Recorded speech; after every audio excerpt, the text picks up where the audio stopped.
need to turn from your sin and trust in Jesus Christ. That's what will make America great again.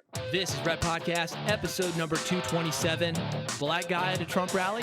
Yep, they exist. And this one was selling Make America Great Again hats. That's coming up. This is the Red Podcast, the marketing podcast for influencers. Rise above the noise. Expand your audience. Deliver impact. Here's your host, David Hooper. When I found out that Donald Trump was doing a post-election rally in Nashville, I was curious. How did he win? That's what I wanted to know. I wanted to see his marketing firsthand. I mean, I kind of got it. Come from a redneck family. I've talked about him here before. And speaking of my redneck family, if you go look at some of their pages on Facebook, you'll kind of see what I was expecting to find at this Trump rally. Some of it's kind of crazy. There's definitely some drug use involved, which can cause mental illness. This is the kind of thing that you see on my family's Facebook pages. I guess they're trying to keep me from putting all the illegal things being done to me online. You know what? This needs a little music. I guess they're trying to keep me from putting the illegal things being done to me online because half of my posts don't even make it to the public or friends' newsfeed. Search gang stalking or electronic harassment, rape. This is bullshit that they can torture regular citizens. I don't even have a record. Nothing. I hope these assholes burn in hell for all the murders and chaos they contributed to. Evil ones. Sounds awfully paranoid, right? Here's another one. I have way too many friends on here and I have no clue how they became my friends. I deleted 1,200 friends the other night. 2 days later, I have 800 more friends. How the f*** does this happen? I've changed passwords 10 times. Emails constantly. What the f*** is going on? Whoa. Pretty heavy, huh? I'm not sure what's happening with this guy. High, drunk, maybe mental illness. I'll have more of those after the episode is over in the outtake section. My point in bringing this up is because that's kind of what I expected to find at the Trump rally. And I did find some craziness there. If you listen to Red Podcast episode 225, that's at redpodcast.com/225, you'll hear more about what I encountered at the Trump rally. But it wasn't quite that. Just to summarize it very quickly, for the most part, people were good. This is the Red Podcast, the podcast for influencers. I talk about the holy trinity of influence on here. Books, podcasts, live events. If you're an author, a podcaster, a speaker, you are in the right place. If you've got a message that you want to spread and you want to make people care about that message, this is the podcast for you. This episode, Red Podcast, brought to you by Firebox. A few years ago, I was working on a female-oriented marketing project. And because of that, I was doing my research, I had a lot of female-oriented material to study. Part of that material, dozens and dozens of female-specific magazines, including Cosmo, sometimes known as Cosmopolitan. And this was before I was married. And at the same time I was working on this project, I was getting a lot of work done on my house. So I had a lot of workers coming through. And it was always interesting because I had all these female magazines, Self, Cosmo, Good Housekeeping. Had a worker come in, dozens of Cosmo magazines on my front table. He asked me, "So, you married?" No, I was not married. And I told him, "No, I am not married." He gave me a chuckle. He goes, "Man, my wife loves taking them quizzes in there." If you've ever picked up a Cosmo magazine, you know the type of quizzes that I'm talking about. The favorite one, the one that cracked me up the most, was, "What type of bitch are you?" My guy who came in the house that day, he was right. Women love them, but men love them too. You've probably seen them on Facebook. Have titles like, "Do you have perfect English? Can we guess your IQ? Are you OCD? Are you colorblind?" You've seen quizzes like this. These quizzes go viral, they get spread around, and because of that, they're a great way to generate leads, and that's where Firebox comes in. You can create your own quizzes to promote your business and grow your email list. Your first quiz, you can create it free. If you like it, firebox.com/red will get you 50% off the yearly plan. Go to firebox.com/red. That's Firebox with a Y. The Y stands for yes. Do it. Go create a viral quiz. Send it to me at David Hooper on Twitter. I would love to see what you've created with it. So let's talk about the background of how this episode came to be. As I mentioned, Donald Trump did a post-election rally in Nashville. I went. 25,000 people also went with me. It was a total mess. The venue held 9,000 people. So at best, you got 16,000 people hanging around outside. Seating was not guaranteed. He picked a tiny venue and oversold it. There was a problem, though. It was about 20 degrees. Everybody had heavy clothing on. Security, Secret Service, couldn't do the checks fast enough to get people in the venue. So it held 9,000, but at max capacity, by the time they had to have Donald Trump finally speak, only about 6,000 people were inside. They were stalling and stalling until they let him go on. He went on as late as possible. They were completely overwhelmed by the turnout, not just people there to see Trump, but also protesters who were trying to get inside to protest. If you want to hear the full story about this, episode 225 has more, redpodcast.com/225 for that. Being that most of the people were outside of the venue, that's where most of the action was. The crowd, 99% white people. Didn't have a lot of minorities there. But the vendors, 90% black. That's what I noticed as soon as I arrived. So I was curious. Talked to a handful of them, 5 or 6. Only a couple of them had anything more to say other than some sound bites, some things they were given to say, because I wasn't the only one asking these people what they were doing there. A lot of people were wondering, hey, you look nothing like the people who were here supporting Donald Trump. So why is it that you're selling all this merchandise? This sums it up. I sell Raiders, Cowboys. I'm a Raider fan. I sell Cowboys too, though. I thought this was fascinating. I thought it would be a great thing to cover here on Red Podcast. How do you decide what you'll do for money? Let me give you an example. William Randolph Hearst, at one time owner of the largest newspaper company in the country. Almost 30 different cities in the United States had Hearst-owned newspapers. He was known for sensational journalism. He was also known as the publisher of Cosmopolitan magazine, the magazine that I just mentioned. Kind of racy, kind of sexy. Next time you're getting groceries, you will see it there. There'll be a scantily clad woman on the cover with a headline, Sex, Sex, Sex. You're doing sex wrong. How to do sex right. Where to touch him when you're having sex. What he's thinking about when you're having sex. Is he thinking about having sex with someone else while he's having sex with you? Those kind of headlines. So William Randolph Hearst, the publisher of Cosmo magazine, he's the guy who started it, and he's got a granddaughter, Victoria Hearst. She is heir to the money.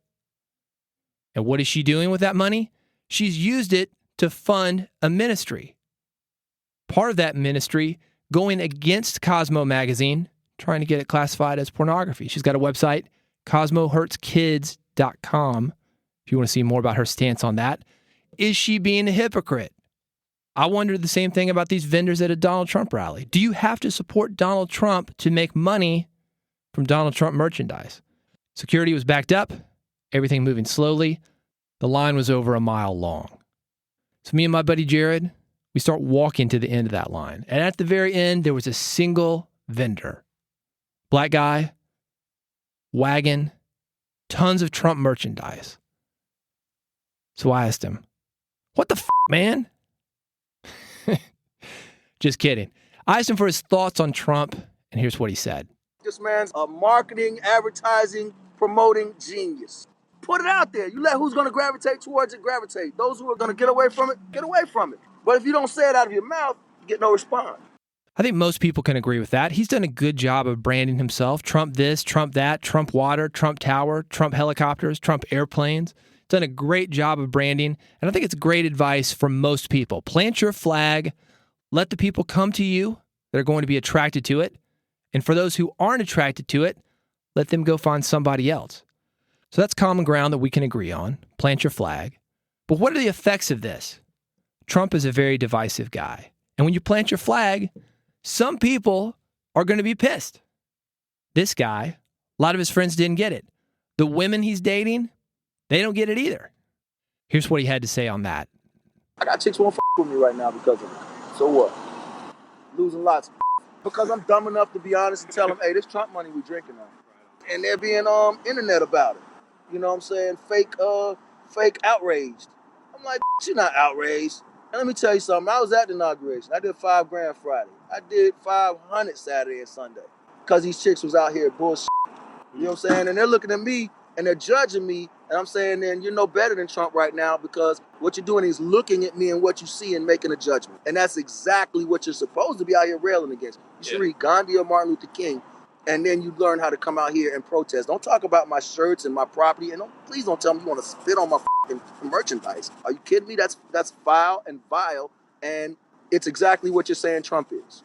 So please, get your head right. They pissed me off with that, honestly. They should have done that before the election. They wouldn't have had to do it after. This guy, looking out for himself, he's paying the price. We all pay the price. You got people in your life, when you have some level of success, it makes them feel uncomfortable. They want the old you. They liked you how you were. They don't like the new you. Anything that we do, whether it's get a new car, get a new house, move to a new neighborhood, make a little bit more money, you get money to the homeless shelter, by God, what the hell are you doing, man? Let those homeless people pull themselves up by their bootstraps and work. Anything you do, people are going to have problems with. But I liked what he had to say about that. He had some good thoughts on respecting people's rights to do something. This is America, man. You've got that freedom. Take advantage of it. One of the biggest issues that I was surprised to see is still an issue. Keep in mind that this is after Donald Trump has won the election. People still care about Hillary Clinton.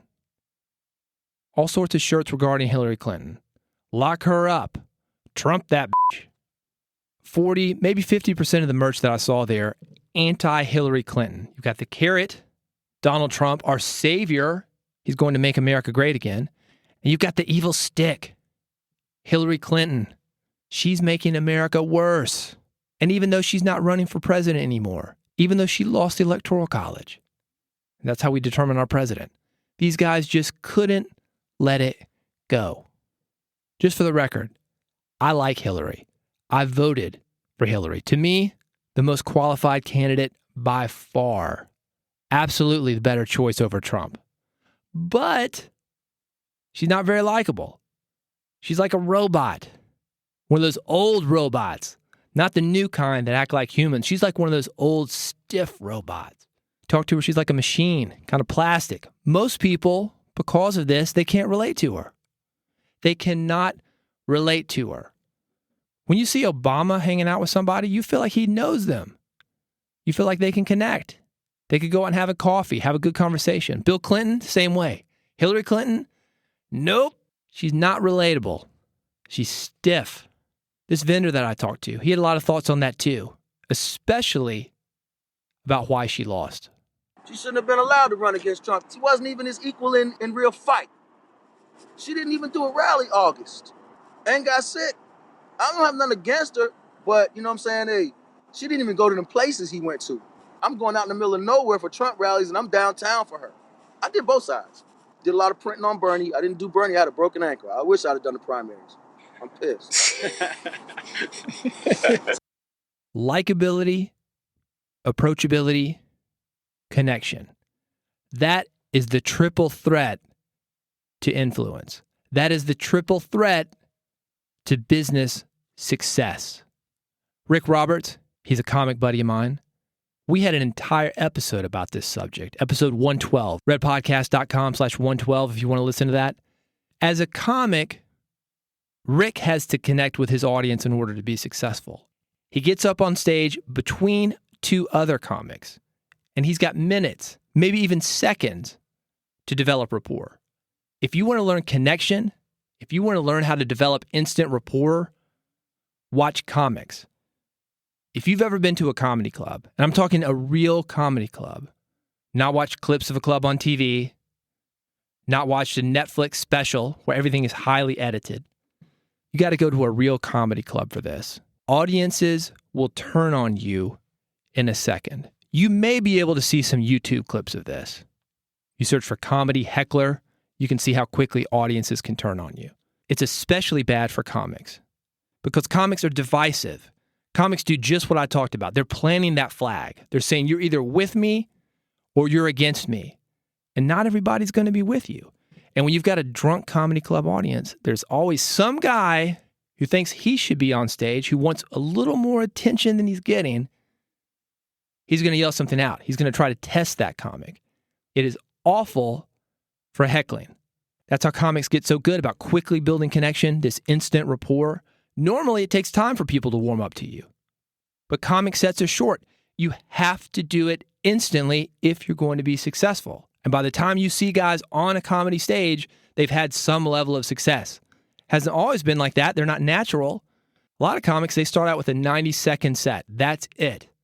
Work your way up to 3 minutes, then a 5-minute set, maybe a 7 to 10-minute set, 15-minute set, 20 minutes, 30 minutes. Then you start seeing the full-on sets, 45 minutes, 60 minutes, 90 minutes. That takes time. And by the time they get to that level that you're seeing them, certainly for the feature and the headliner performers, these guys have gotten good at connecting with people. You need this too, even if you're not funny. It's going to help you with your blog, your podcast, your book. If your book intro doesn't connect with somebody, if somebody's looking at the search inside feature on Amazon, they're not buying your book. If they're not connecting with your headline, they're not reading your blog post. They're not connecting with the intro of your podcast. They're not going to keep listening to your podcast. They're certainly not going to subscribe and continue to listen to it. They're not going to tell their friends about it. This is important for you. So that's huge. I think this guy is right on the money when it comes to a certain segment of the population. Trump is likable. People relate to him and what he says. Now, is that true? Would they really relate to him? I don't know. I kind of doubt it.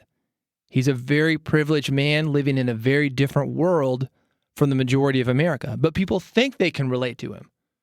Now, how does he do that? He's got the us versus them, drain the swamp. That's what he campaigned on.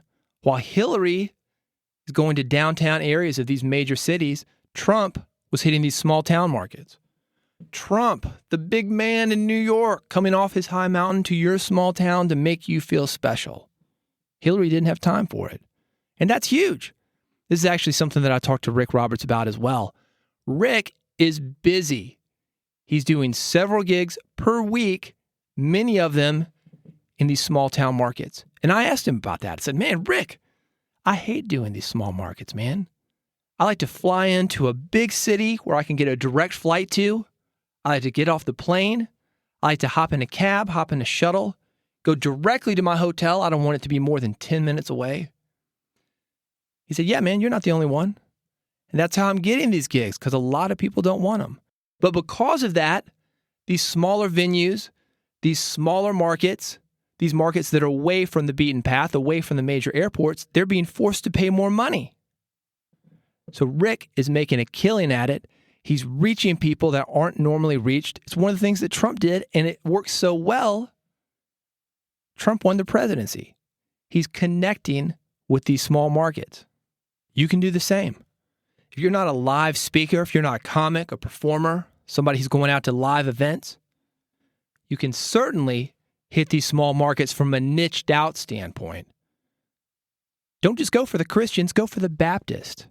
And don't just go for the Baptist, go for the Reformed Baptist. That's where I'm getting at. Whatever your market is, niche it down, segment it up. You don't have to drop the regular Baptist or the regular Christians or whatever your bigger segment is, but chop those elements up so you can talk to people in the specific language that they want you to talk them to, and talk to them about the specific things that they want to talk with you about. The reason I bring up Christianity as a niche is because to the outside, it looks the same. You lump these people into one big group. Oh, they love Jesus. They're all the same. Nope, not the same. You've got non-denominational Christians. You've got very conservative Christians. You've got specific denominations. You've got segments within specific denominations. To the outside, it all looks the same, but to the inside, a very different experience. And when you can hone in on that, you're going to have a very different outcome. Worked for Trump. He went straight to middle America, straight to the small towns, beyond the small towns, straight to certain industries, the manufacturing industries, coal, automotive, factory work. He's not talking to everybody. He's talking to a specific type of people. And what are the results? Won the presidential election. What are the results? 25,000 people got in their cars, came to Nashville from as far away as Texas to go to a venue that they couldn't even get into. So let's break this down. What are the big lessons here? Obviously, the triple threat, there's likability, approachability, connection, segmenting your list, segmenting your markets, segmenting your business, going to those small towns, going to those denominations, going to those small elements within the larger population that you're targeting. Nobody's talking to those people.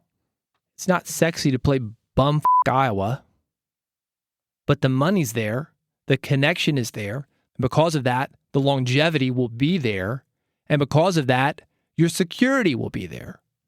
Speaking of hustle, I want to leave you with one more clip of the vendor and what he told me. This guy, when he found out that I did t-shirts sometimes, he wanted to get my business. So he started selling me right there. You need printing. I'm talking about direct. You go to other people, they're salesmen, they put their money on it, blah, blah. You are direct to the wholesale printer. This guy was a nonstop hustler. I don't know if you caught it from the clips that I played earlier. He was doing rallies all over the country, working really hard. One of the big things that Trump has pushed is made in America, make America great again. And one of the ironies is that none of the shirts, none of the hats, none of the merch that I saw, none of it was made in America. So I asked this guy about this. Not only was he trying to get my business, here's how he got around the made in America problem. And all this is made in America. Yeah, it's printed in America. I'll do shit. I tell them when they say it's printed, it sure is. I made it right here. I'm making money off of it. I'm making American paper off of it. All right, I appreciate the time. Overall, very cool experience. I learned a lot. Very nice guy. I'm working on a project right now. I need t-shirts for it. I'm going to be approaching him about doing business together. Why?